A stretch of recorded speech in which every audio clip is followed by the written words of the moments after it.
So let me start with this. I've worked at CoreCivic for 32 years, and this is truly one of the most exciting periods in my career with the company. Having just wrapped up a strong 2024, we're anticipating significant growth opportunities, perhaps the most significant growth in our company's history over the next several years.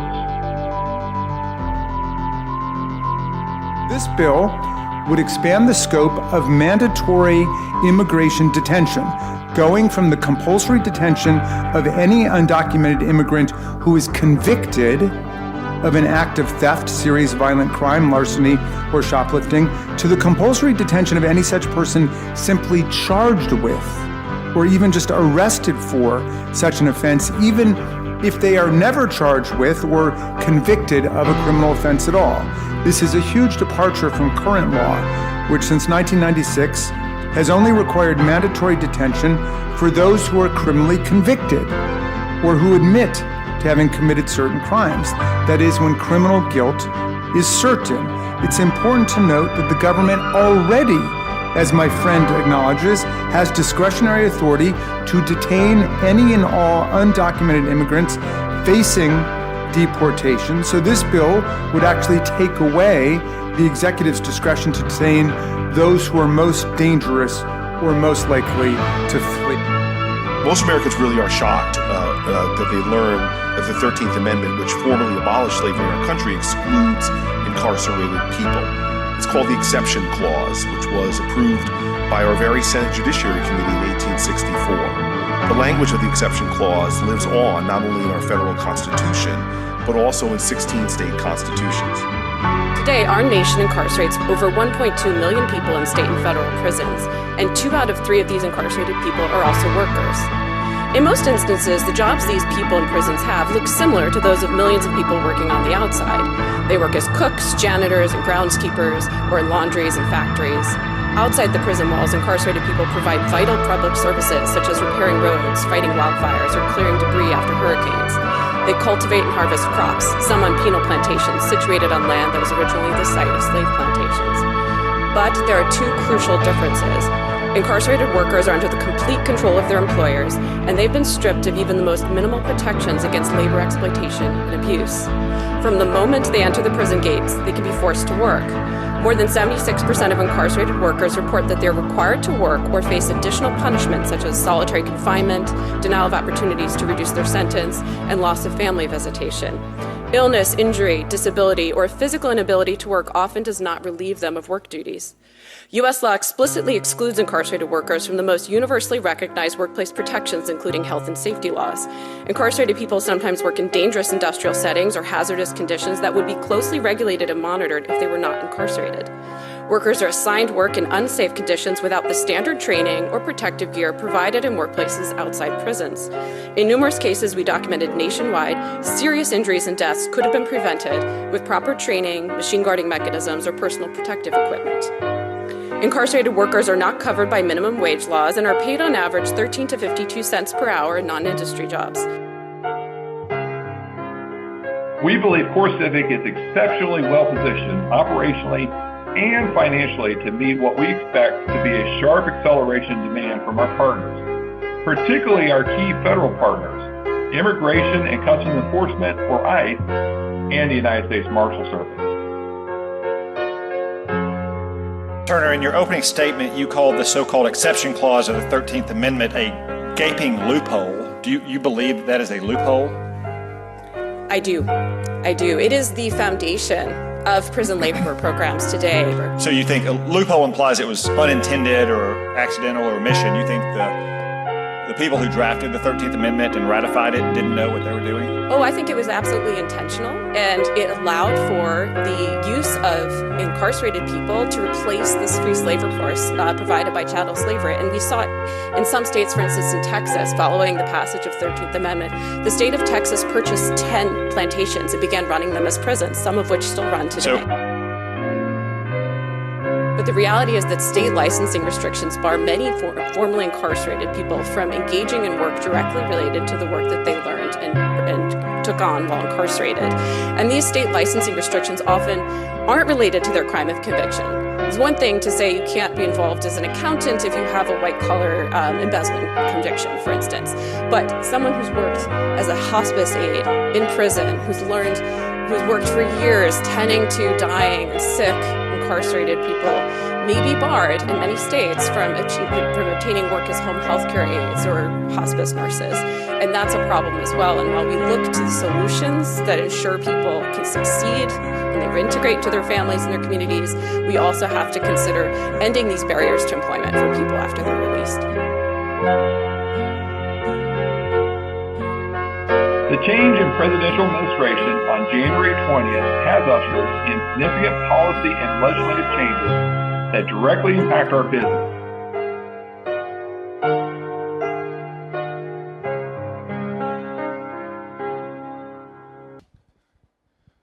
Uno, dos, tres, let's do it. Okay.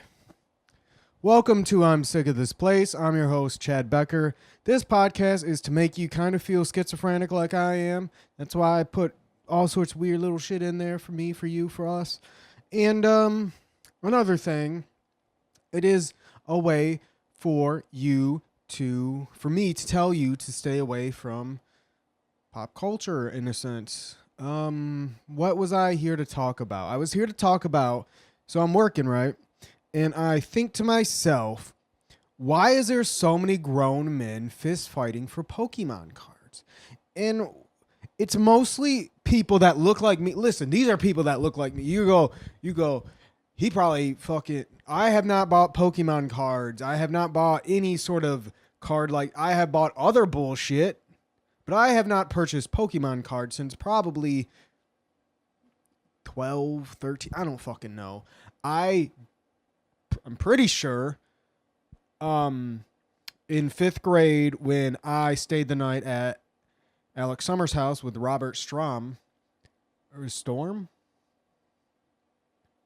Regardless, when I stayed the night at his house, I want to say he stole my... It's not Dark Magician from Yu-Gi-Oh! Because that's the one everybody had. But it was like a Dark Knight Magician something. It was a card that I got, I think, from a Shonen Jump, or I got it from some other weird way. It was, and I want to say that motherfucker stole it. So if you're out there and you hear this, I'm insinuating you stole something from me in the 5th grade. Maybe that was a whole plot. Maybe that was a whole plot, because I was definitely the third wheel in the sleepover scenario.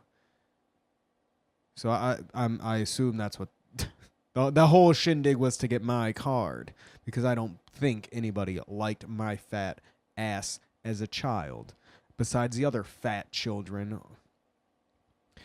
I wonder if I was definitely I was definitely not the fattest, I will say that.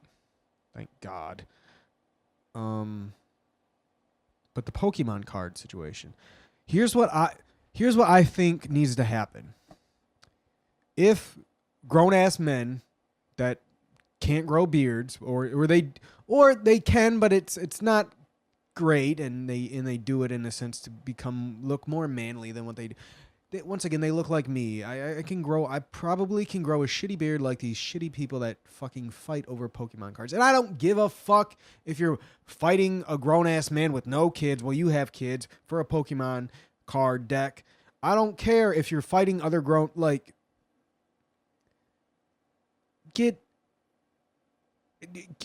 your kid is on the fucking phone, on the tablet, right? I'm pretty sure you're a parent like that then, huh? Fighting for goddamn Pokemon cards. But what I am saying, what I'm trying to eventually get to, is that I think these grown-ass men that are fighting for Pokemon cards need to have security down those aisles. And I think the best mode of security would be, black teenagers, maybe like black middle schoolers. And I'm just trying to say simply that black teenagers roasting the fuck out of grown-ass men playing Pokemon cards might be Target's best case scenario for fistfights and stealing Pokemon. Now, I'm not, maybe these black teens will steal something out. Who knows? But it seems like there's also a lot of drug addict whites out there that steal a bunch of shit from the store too. So don't come at me about anything racist when I am trying to say everybody steals, and that I think black teenagers roasting. Imagine a black teenager roasting the fuck out of a white guy. They'd probably make fun of, like, just look at me. What would you make fun of? The crazy hair, probably. Looking like a tumbleweed on your head, having ass. What the fuck is Montana frog racing, huh? I don't know how to dress myself. I pretty much dress myself in podcast merchandise and other like cryptic riddle. It's like esoteric sigils for other retarded individuals. And unfortunately, nobody in my circumference of people understand what the fuck I rock out to on a day-to-day basis. They might enjoy the shirts, but they do not understand the shirts. And I think black teens harassing grown-ass men, because let's be honest. I'm pretty sure I would probably walk across the street too. Is it? Say what you will. Honestly, any group of teenagers, if they're coming to like, I don't want them saying some fucking shit to me. Weren't we all some teenagers at one point in time roasting the fuck, saying some badass wild shit to grown ass adults, or screaming penis as loud as you can in a store? Did you ever play that game, or was that just a game that I played with my friends? Where you start out going, penis, penis, penis, penis, and you just kind of scream as loud as you can. Whoever, this doesn't have to necessarily be penis. It can be any sort of naughty word. But my friends would often do the penis. And I think that a great defense would be a black teen going, having ass, coming down these aisles trying to spend all your money on some damn ass Pokemon cards when I know your ass needs to go home and wipe that ass, because I'm pretty sure I'm smelling your stinking ass, swamp ass, smelling like a wet ass dog having bitch. Now, I think that is a good form of defense for Pokemon cards, and I don't know if that is something that can be done because of obvious child labor laws, but just hire, 18-year-olds that look young, and then have them stand there and just discuss things and wait for the fucking retarded Pokemon drug addicts that need to get their dopamine fix at 6 a.m. or whenever the fuck these stores open. Can you imagine? Because I can't imagine. I cannot imagine myself waiting out in front of a store at 6 a.m., 7 a.m., whenever these stores open for I can imagine killing myself. I can imagine a lot of things. I can imagine killing myself. I can imagine killing others. I can murder, suiciding. I can imagine a ton of scenarios, but I cannot imagine me waiting outside for a store to open and fight with other grown adults for Pokemon cards. But I can imagine a lot of other things. And I hope you can imagine other things more than you can imagine that scenario. Because if you can, maybe you're a bigger nerd, bigger pussy than I am. And quite frankly, yes, I am a nerd, but I'm not into the most basic bullshit as everybody else is. Hello, sweet nibbles. So I want to talk quickly. I just want to mention that there might be a government shutdown in March because they haven't funded 2025 yet. They were supposed to figure out the funding for 2025 in September of 2024, and unfortunately, it hasn't happened. So we might be facing a government shutdown this coming month. And, is that a good thing? Not really. Is it a bad thing? Yes. Is it a good thing? Some people may say yes. Some people may say no. I'm just saying what I've been told and what I what I've been told is that there will probably be a government shutdown next month because of the lack of figuring out where the fuck these funds need to go. And I think last, what am I rubbing? Oh, I'm rubbing up on this. I don't know if this record player is. I come home one night and I go, wouldn't it be fun to listen to these random ass records I got and flip through some of my magazines? I just got cool new art books. You know, where the fuck is it in here? Yeah. Check out this art book. Fucking audio listeners, you're not gonna be able to tell, but Google Stanislav Sketches of Pain by Stan Darkart. Do that. So this guy actually has and this is not and this is gonna sound like some gay fucking David Goggins thing. And if you listen to his audiobook, it's a gay guy reading David Goggins, and it's kind of funny in that sense. But in the back of the book, it does say, "You do not choose pain; pain chooses you." This is not supposed to be like a type of motto thing. These are sketches of somebody with very bad cerebral palsy. Look at that shit. It is pen work. It's beautiful pen work. I was like, I want to fucking put on some records. Look at some creepy shit. I got some other, I got an art book. I got another art magazine subscription I am trying to get off of media, digital media as much as I can. I will pay for a magazine subscription to find out a band like Snooper, or is it Super SNOO with those little kind of lines over it, PER. And I think that's also Snooper Super from Chicago. You know, Nnamdi Albanaya, Sin Morimoto. What's that one lady's name? Begins with a K. All great artists. Seen Nnamdi twice. Sin Morimoto once. Got to see him again. And I don't know how I got here. Oh, because I was talking about this. Yes. A record player. I was going to fucking listen to my goddamn records and flip through these goddamn art books. But then I had to diagnose, is it just that these shit's super dirty? Is it the speaker that's fucked up? Thankfully, it's not. The fucking goddamn $400 fucking clips or whatever it's called fucking speaker. And I sure Sweetwater probably would have done something for me because they are supposed to be really good, even though I don't have the box. Because I mean, yes, some people do keep boxes. I keep some boxes around, but eventually I throw them out for other boxes because I cannot keeping boxes around. You know, if I have one closet full of boxes, is that enough? Isn't that enough? I think that's enough. Hello, sweet little gray girl of mine. My nibbles is by me, and so I'm afraid to play any records in fear that something else is messed up. Because I did reset the arm aperture thing.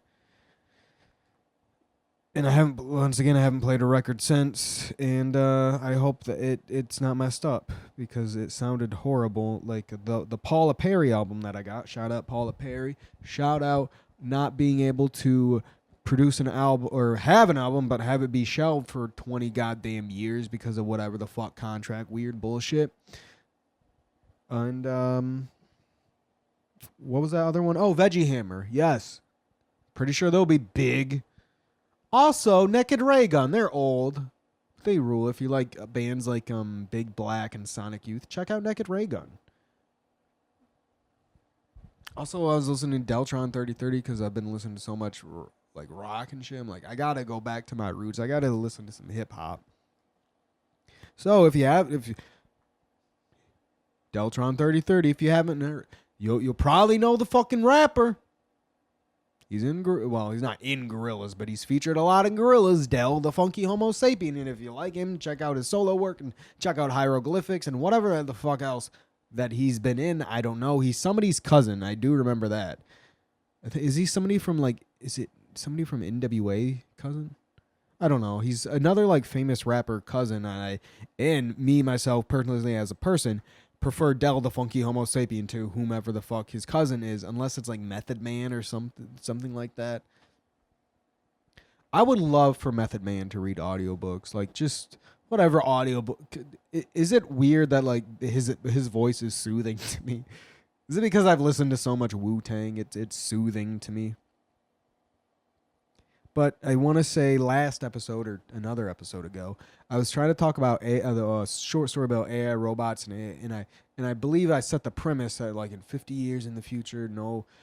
But the story actually is that once again, no humans are allowed to no humans are allowed to operate on humans. It's all automatic robot procedures. Humans are there more or less just to stand by. In fact, it's illegal for them to stop the robots. So it's like, what are they even there for?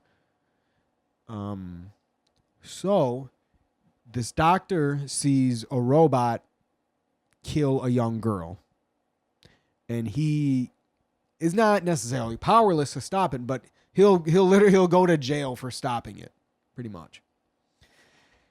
He's coming home from a long day of standing next to a robot, watching it butcher people, and this poor woman starts pleading to him, "You're a doctor, please. My husband, he's sick, he's dying," and he's like, "Take him to the hospital." And she's like, "No, we don't trust those things," or because this is once again a poor lady, and I can't remember if it's so far in the future that it's free, but regardless, the woman does not trust these machines, and she does not want to take him to the hospital. The guy's like, "I'm sorry, there's nothing I can do. It's illegal. I can go to jail. I'm probably being watched," which later it is found out he is, because he eventually helps this woman, but it's too late because her husband's dead, and and they get chased by robots, and he has to like. At the end, they find out that there's an error in the coding or something like that. It's been a while, and that the corporations and the government knew it, but it took a whistleblower for somebody to say something that kind of everybody knew, because everybody had somebody that, or everybody knows somebody that has died under a fucking robot, while a doctor has to stand there and not do anything. And that is a terrifying future that we're probably... I wonder if in the future we're going to have self-checkout, a robot, and then another human to watch the robot and the self-checkout. Is that where we're headed to? Like robots watching robots and then a human? Or is that, But anyways, it's a good short story. I forget where, I think it was in the first Dangerous Visions that I listened to it. And my God, I still have so many fucking books to I think to myself, oh, when I get home, I'm going to read books. And I just come home and I play Hell Let Loose. And I go, this got to change, son. I can only play that on the weekend. Even though I'll play once in the morning, and usually I'm jumping in there's 20 minutes left or 15, it's not, I never start at the beginning of a match, and Jesus Christ, you try to play it this late at night, it's starting to be, you have to create the infantry. And I just want to read, but what's calling back to me is like, wow, I need to stop saying that word. And what is calling to me is Usagi Yojimbo and Berserk and comics and all these. Oh, hello, Ezekiel. I was wondering where your little wet ass was. I told you once I started doing videos. Well, I guess you're not. Ew, your tail was nasty. It was like fucking grabbing a giant wet tail, I guess, really. I mean, I was going to say like a hairy noodle. A hairy, wet noodle. What the fuck do I have in my notes? Because this is a podcast where if it's not in my notes, it's not in my phone. We're not looking it up. I'm not on the internet. I'm just looking on my notes. And I see, you can't assume people have morals So the old bullshit of everybody is a reflection of you. Listen, you go back to the beginning of this metamorphosis, ever-changing experiment of myself into a void of echoes. And if you go back, you see this evolution of drug, psychedelic, mystical, Buddhist, Hindu dabbling to get to this point. And those are great, and you can learn a lot of. But what you need to do is not everybody. It's a good thing, everybody is a reflection of yourself. Oh, it's a good way to sympathize with people. Oh, that homeless person. Oh, that's part of me. That is me. That could be me. But really, this reflection is actually more like a funhouse mirror.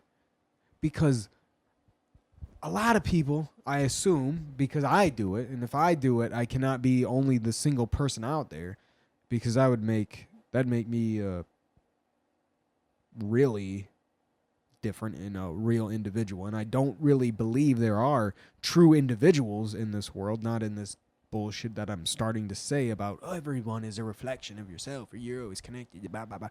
What I am trying to say is that it is more like a fun house, because everyone is a reflection of yourself. It's like, okay. And then another thing that comes into my head is you shouldn't, because why? Because I do it, and it leads me to a path of confusion. I was gonna say deceit. I don't know if that's the right word. Confusion, but because if you're a moral person, whatever your moral stance is, and this is why politics is so bad these days, is because people want to judge other people on their moral stance. So my moral, if you don't reflect my morals, then obviously you're bad. But and I assume you're gonna have the same morals as me. So when you don't, I'm gonna get offended. Well, everyone is a reflection of yourself in a funhouse mirror. How about that saying? Yeah, they're a reflection of you. Sympathize with these people, but realize their morals are not the same as you. So get mad, get upset, but at the end of the day, realize that just let it, if it's not going to affect you, your day to day, it's not going to massively impact you, who gives a fuck? This goddamn funhouse mirror world that we live in. Everything is a projection of your inner self. Everything is a hologram that you're projecting. Really. Because there's a lot of shit that I wouldn't want to project. So does that mean somebody's projector is brighter than my own? Do people's bulbs burn brighter than others, and whose ever bulbs burn the brightest, does that hologram world that they're projecting affect yours, and that becomes this funhouse mirror, this distortion? I don't know. But what I am trying to say is that I don't really believe in all that bullshit that I originally was saying. That's clearly people change. I think people change, but not the core of their being. People's cores of their being don't change. Maybe what they believe in, but their core being, meaning your opinions on this and that can change depending on the experiences you have and the knowledge you gain. But you can't cure a narcissism. You can't cure somebody that's like super controlling. You can't, like, once again, the core being, you can't change. You can't change your fucking epigenetics, your fucking, is that what I'm trying to say? Isn't that like your fucking ancestry DNA? I need to go back and listen to some fucking science books again. It's been a while. What the fuck else is in my goddamn notes? Because I don't know what more I can say on that besides constantly repeating yourself. And that is why I stopped listening to a lot of like spiritual stuff. I like Duncan Trussell. I love Duncan Trussell. I cannot listen to any more him talking to David Nichtern. I cannot hear it. Like, it's just the same conversations, and it's like, I get it, this, that, and the other. Beat up, boo. I'm so glad I didn't go. Well, when I was young and going through my parents' room, I'm so glad I never seen anything. Imagine if you went through your and some people, once again, some people can imagine this. Some people won't be able to imagine. Some people live this shit. Thank God I didn't live this shit. What I lived through was just my dad beating my mom. I didn't like, when I go rifling through their stuff, I didn't find any, sexual things or pornographic material or even drugs. But I'm sure some people has rifled through their parents' things and found unsettling things that shaped them and that they remember late at night. It like flash. This is the last thing they flash, as they fucking drift off into the darkness, the nothingness, the endlessness of sleep. Is maybe finding their mother's fucking dildo collection or a used imagine crawling under your parents' bed and finding a used condom just hardened, stuck. There's a fucking hair protruding out of it from the carpet. It's warped the carpet. There's this cum covered condom crusted on the carpet under your parents' bed. What if that was your life? I cannot imagine that. Just like I cannot imagine grown men fighting for Pokemon cards. Now, I wonder if there's a connection between those things, that they still have to be man-childs to this day. I'm a man-child. I'm not growing a beard to hide the fact. Like a lot of Muppets these days. If you're a Muppet, be a Muppet. I mean, Jesus. You see that shit? At Shady Maple, I was actually going to bring a puppet and fucking challenge John Kinsel for the puppet award. But, he didn't even get his award yet. And if you are audio only, you're missing out that I have a donkey. And I just want to let you people know that there is, and Google it, bitch, because it's a weird fact that's going to probably retain in my head until I'm told that it's no longer valid. And if you're watching this, you're seeing I'm kind of talking with. I am openly mouthing talking, but I am playing with this donkey. I'm playing with an ass. My hand is inside a small cloth ass. One might say I'm in an ass's asshole. I'm in an ass's hole. My hand is in this ass and I am playing with it. It is doing as I want it to. My hand is causing this ass to move in the way that I am wanting it to.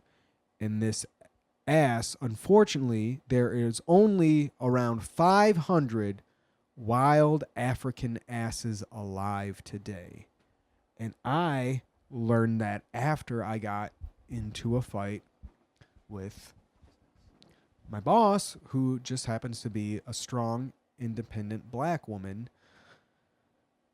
And it would have been nice to just be like, hey, here's a fun fact. There's around 500 wild African asses alive today. Would I get in trouble for that? How about It would be, I mean, obviously there would be something said about that.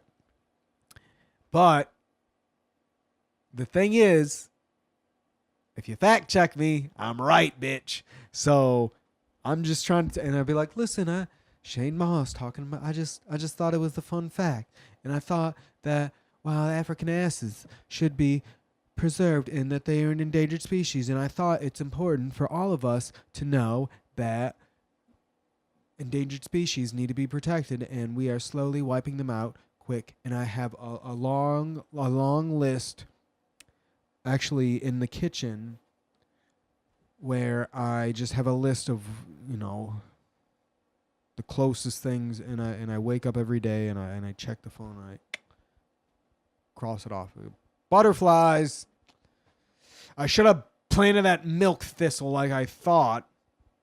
Bumblebees. Roundup, cancer, pesticides. How long have I been recording? I hope it's been long enough. Okay, so I know it's at least been like 15 minutes since I last remembered the time on my phone. And with that in mind, I guess it's time to look at my notes. Oh, good Lord. Why is there fucking... No. Why is there No. Why is there There's fucking goddamn advertisements on this goddamn Clever Note app. That's very annoying. Oh, yeah. So I smoked a disposable vape for once, and I have to say, it's worse than weed. It hurts worse than weed, and honestly, it's probably worse for you and definitely worse for the environment, because at least fucking filters will. I don't know. I could look it up. I had my phone in my goddamn hand, but what I am trying to say is that I think we all got fucking psyoped into a worse thing for you and at the very least, it's worse for the environment. Can we agree on that, people? That these disposable vapes are clearly not biodegradable. And I just learned that even tea bags give you microplastics. So those things are definitely giving you microplastics. You want a fucking beaded goddamn lung. Your lung is gonna look like those gel, flip flops, those gel flip flops that are beaded. Those, you remember those from the 90s and early 2000s? Those kind of gel. There was a lot of gel products. I really just remember flip flops. That's what your lungs are gonna look like. Gelled flip flops from the 90s. Smoking these goddamn disposable vapes, getting all this microplastics in you. And here I was thinking I'm really starting to enjoy tea now. I got really sick, I think in October, November, and since then I like tea. Because during that time I drank tea multiple times a day for about 2 weeks straight. And now I know tea bags can give you, shout out Rhonda. But Rhonda done told me that microplastics, hot water plus tea bag equals microplastics in you. And that's another thing I want to tell you about is anytime I learn about microplastics, you're going to learn about microplastics. I don't give a fuck if you don't care. One of those, I'm going to die anyway, so who gives a fuck? Let me drink some goddamn gasoline or huff it, I think, and make everything go black and white real quick. Because I'm going to die anyways. Yeah, and you know what? When you get really high and you think about death, it's terrifying. So you say that and it's actually quite terrifying. Is it the eternal slumber? Does your consciousness go back into the collectiveness, or do you get reborn? Okay. I was originally calling this guy an energy vampire at work, and now I think that he just doesn't have enough consciousness in him, because I feel like being around, like interacting with some, like staring you in your eyes and then slowly like slurring some words out of his mouth. I don't know if it just takes a minute or if he has to like, because you know, the energy vampire drains you and I feel drained. I don't know if the other people at work feel drained, and this is nothing against that person. But what I am trying to say is I don't know if he's a vampire or if he is like a because you know, energy vampire, life force, but I'm trying to say this guy feeds off your consciousness because it dumbs you down, but then he kind of comes to life a little bit, you know what I mean? And I wonder if anybody else has experienced somebody in their life that is almost like I'm trying to figure out what to call it. A consciousness collector, where we are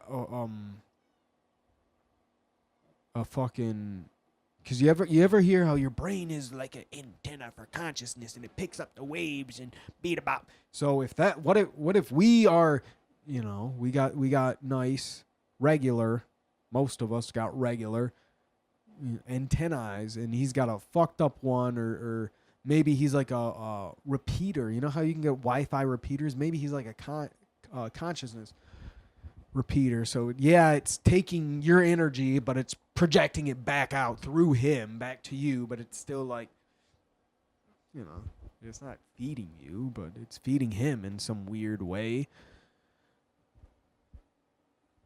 I just realized I can look at this goddamn little tiny screen and see that I've been recording for about 36 minutes. Beautiful. Do I have anything left in my notes? Because that can be enough. I got, you know, I'm going to add a goddamn beginning. Going to add probably bullshit in the middle. Yeah. And now these cats are really starting to swarm me. So I think with that, I bid you adieu. Things you can do, some can't be done. Things you can do, some can't be done.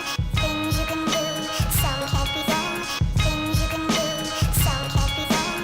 Things you can do, some can't be done. The Laken Riley Act requires the Department of Homeland Security to imprison people who are, quote, charged with, is arrested for, is convicted of, admits having committed or admits committing acts which constitute the essential elements of any burglary, theft, larceny, shoplifting, or assault of a law enforcement officer offense, or any crime that results in death or serious bodily injury to another person, unquote.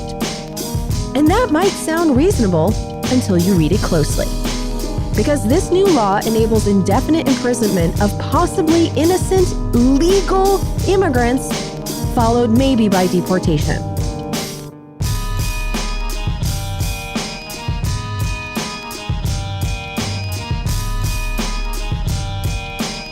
And I paid for everything in my cart, but I forgot that I was wearing the backpack when I walked out of the store.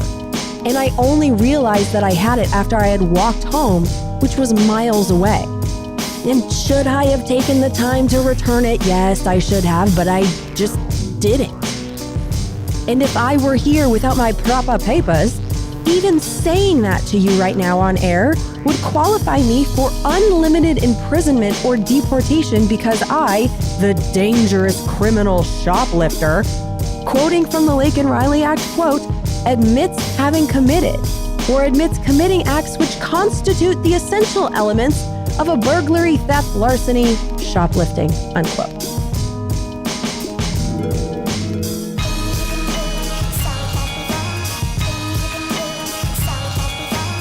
And make no mistake, the authority to lock people up who are merely accused is the purpose of this new law. Because imprisonment and deportation of immigrants who are proven to have committed crimes, that was already allowed by federal law. The expansion caused by the Laken Riley Act is the expansion to indefinite detention for immigrants, even ones who are here legally, without a conviction for any crime.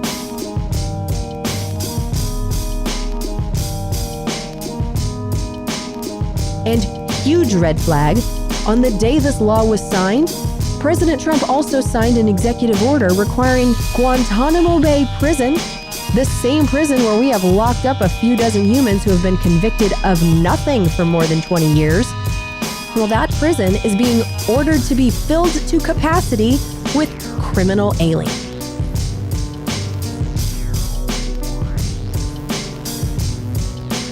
The Riley Act could not be law without Democratic Party complicity, and they will partially own whatever injustices arise because of it.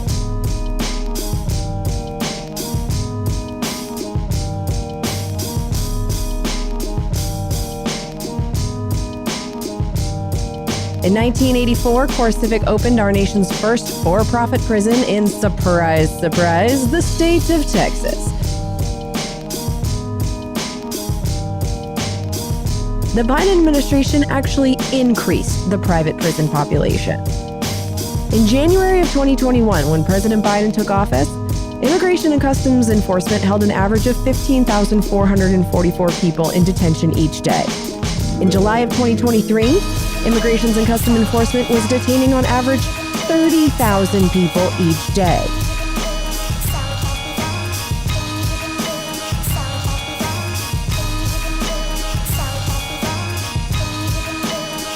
In 2021, during Biden's first year in office, about 80% of immigrant prisoners were held in private for-profit prisons. By the end of Biden's reign, 90% of immigrant prisoners were being held in a cage for profit.